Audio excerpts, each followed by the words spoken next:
दशम के सभी भैया बहनों को नमस्कार। बच्चों, हम लोग लगातार बोर्ड परीक्षा की तैयारी के हिसाब से इस कालखंड से जुड़ते हैं। मैंने कुछ महत्वपूर्ण प्रश्नोत्तर पर कल भी चर्चा किया था और आज भी हम ऐसे महत्वपूर्ण प्रश्नोत्तर पर चर्चा करेंगे जो परीक्षा की दृष्टि से आने की संभावनाएं हैं या महत्वपूर्ण हैं, जिसे हमें जानना चाहिए। तो ये प्रश्न कौन से पाठ का है, हम ये जानना चाहें तो उपनिवेशों का खात्मा और शीत युद्ध, इस पाठ के प्रश्नोत्तर पर हम चर्चा करेंगे। तो आइए हम अपनी पाठ्य पुस्तक का बच्चों आप लोग निकालिएगा पृष्ठ क्रमांक 141, उपनिवेशों का खात्मा और शीत युद्ध। तो जिसमें मैंने टिक मार्क किया हुआ है, ऐसे प्रश्नोत्तर पर मैं चर्चा करूंगा। तो सबसे पहले हम देखते हैं ये जो प्रश्न कह रहा है, प्रश्न क्रमांक 6 पर चर्चा करते हैं। प्रश्न क्रमांक 6 क्या रहा है? परमाणु निशस्त्रीकरण कैसे संभव हुआ? अत्यंत महत्वपूर्ण प्रश्न। परमाणु निशस्त्रीकरण कैसे संभव हुआ? बच्चों, पूरे विश्व में खासकर अमेरिका और यूरोप में आम लोगों के विरोध प्रदर्शन और शांति आंदोलन होने लगे। लाखों की तादाद में महिला, पुरुष और बच्चों ने इस आंदोलनों में भाग लिया और अपने ही देश की सरकारों से मांग की कि वे बिना कोई शर्त अपने परमाणु हथियारों को नष्ट करें और किसी दूसरे देश को अपनी भूमि में उन्हें रखने की अनुमति न दें। इन आंदोलनों के दबाव के चलते रूस, अमेरिका के नेताओं ने परमाणु शस्त्र मुक्त विश्व बनाने का विचार किया। अंत में 1998 में आइसलैंड में जहां वहां की राजधानी है रेकजेविक, जिसमें अमेरिका की राजधानी वाशिंगटन में दोनों देशों के राष्ट्रपति के बीच संधि हुई और इस संधि में हस्ताक्षर किया गया और निशस्त्रीकरण संभव हो सका। परमाणु शस्त्र पर प्रतिबंध हो, इस बात पर सहमति बनी। ये इस प्रश्न का उत्तर। बच्चों, ठीक उसी के नीचे उसके ऊपर देखते हैं प्रश्न क्रमांक 5, शीत युद्ध में परमाणु शस्त्रों की क्या भूमिका थी, कह रहे हैं। तो हमने देखा द्वितीय विश्व युद्ध के बाद अमेरिका और रूस शक्तिशाली राष्ट्र के रूप में उभरे और इन दोनों देशों के कारण शीत युद्ध का जन्म हुआ। सबसे अधिक खतरनाक तो दोनों देशों के बीच की शस्त्र प्रतिस्पर्धा थी।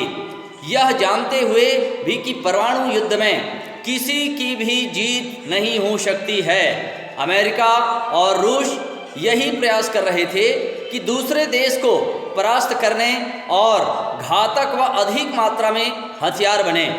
उन्होंने विश्व भर के अपने सैन्य ठिकानों में तैनात कर रखा था। पूरी दुनिया के देश इस प्रकार परमाणु हथियारों के निशाने पर थे और इस प्रकार से हमने देखा कि शीत युद्ध में परमाणु शस्त्रों की बहुत ही महत्वपूर्ण भूमिका रही है। इसको बढ़ावा देने में इसका बहुत बड़ा योगदान रहा है। बच्चों, इसी के आगे हम और भी कौन सा प्रश्न, चलिए मैं यहाँ से हम प्रश्न देखते हैं। इंडोनेशिया, ये वाला प्रश्न देखिएगा। इंडोनेशिया और नाइजीरिया में लोकतंत्र स्थापित होने में क्या समस्याएं थी और इसका समाधान कैसे निकाला गया? तो हमने देखा इंडोनेशिया और नाइजीरिया में लोकतंत्र स्थापित करने में मजदूर संगठनों की भूमिका महत्वपूर्ण रही है। ये मजदूर संगठन रेलवे स्टेशन, बंदरगाहों और खदानों में काम करते थे। साथ ही साथ हमने देखा इन्होंने उपनिवेशी सरकार की रंगभेद नीति का विरोध करते हुए देश में एकता और भाईचारा की भावना का विकास किया। इसी एकता की भावना ने साम्राज्यवादी ताकतों के विरुद्ध लोकतंत्र स्थापित करने में सहायता पहुंचाई।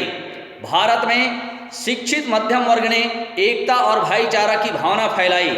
समाज सुधारक सामने आए। शिक्षा और जन जागृति ने लोकतंत्र स्थापना में सहयोग प्रदान किया। राजनैतिक संगठन बने।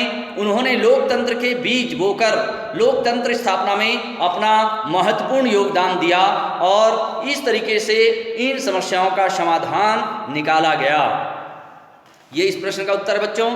यहाँ से चलिए प्रश्न क्रमांक 2 इस पाठ का महत्वपूर्ण प्रश्नोत्तर है, इसको भी थोड़ा सा जानने का प्रयास करें। ये प्रश्न क्या कह रहा है? भारतीय स्वतंत्रता आंदोलन और अफ्रीका के स्वतंत्रता आंदोलन में क्या समानताएं और क्या अंतर है?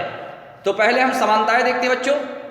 दोनों देशों के लोगों में एकता, आपसी भाईचारा और साम्राज्यवाद विरोध की भावना उत्पन्न हुई।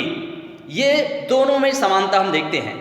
फिर अंतर क्या है? तो अंतर देखते हैं, भारत की तरह अफ्रीका में विस्तृत प्रशासनिक व्यवस्था नहीं बनी, एक अंतर। दूसरा अंतर ये देखते हैं, भारत में समाज सुधार ने राष्ट्रीय व स्वतंत्रता आंदोलनों का सूत्रपात किया गया, जबकि अफ्रीका में एक प्रबल और संगठित मजदूर वर्ग का विकास हुआ।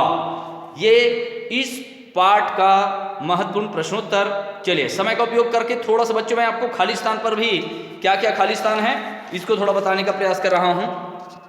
इसमें क्या नंबर देखिएगा, इंडोनेशिया के राष्ट्रवादी और प्रथम राष्ट्रपति खालिस्तान थे। तो इसका उत्तर है बच्चों सुकर्णो, पहला खालिस्तान सुकर्णो। दूसरा है वियतनाम के क्रांतिकारी नेता और प्रथम राष्ट्रपति खालिस्तान थे। तो दूसरे का उत्तर आएगा प्यारे बच्चों हो ची मिन्ह, याद रखिएगा हो ची मिन्ह, ये इसका उत्तर है।